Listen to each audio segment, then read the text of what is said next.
Hello, thanks for joining me. I'm in the old parish of Penrith, near Boncath in North Pembrokeshire.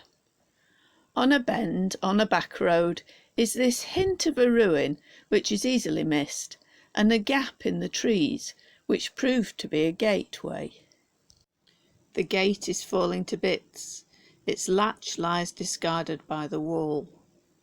It leads to a path lined with an avenue of what were once neatly trimmed yew bushes, now left to grow straggling and tall. They meet in a natural Gothic arch. They lead to the dismal and abandoned church of Penrith. Built in 1841 to replace a medieval church on this ancient site, the church is now decaying in an unkempt churchyard.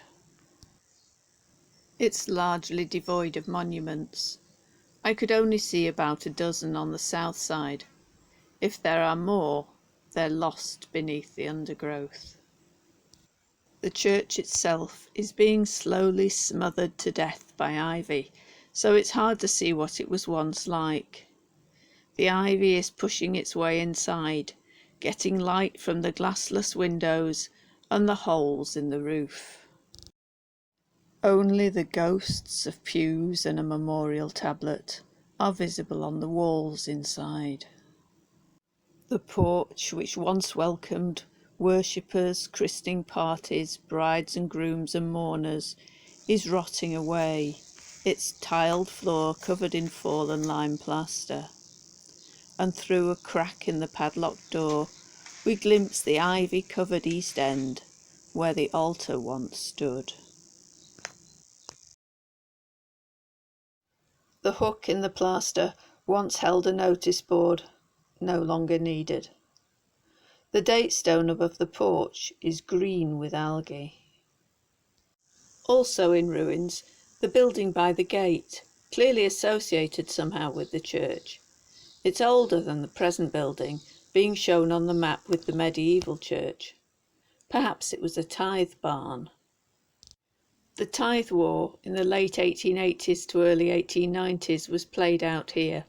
Most attending nonconformist chapels, and few attending this church, opposition to paying money towards the church was strong in this parish. And in 1889 all the chapel doors and the door of this church had notices put on them saying, "Whoever pays tithes are cowards and traitors. Brodicho, traitors, had better look out." It was signed Captain Moonlight. It was intimidation, but it worked. When the bailiffs went to collect tithes at Rhydwen Farm, they were set upon and beaten and held at gunpoint, forced to sign a document promising never to enter the parish again to collect tithes. The farmers' goods were then seized and offered at auction to pay the tithe debt, but that didn't work as no one would bid for them, and the auctioneer left to the sound of cheering and the blowing of horns. It was a hard time for farmers, but it must also have been a difficult time for the rector. The Reverend David Jones had recently lost not only his wife Margaret, but also his young son and daughter, John and Mary Jane. He died shortly after the tithe riots. Their tomb is being buried by fallen leaves, and the railings are rusty and broken. I hope you enjoyed this video.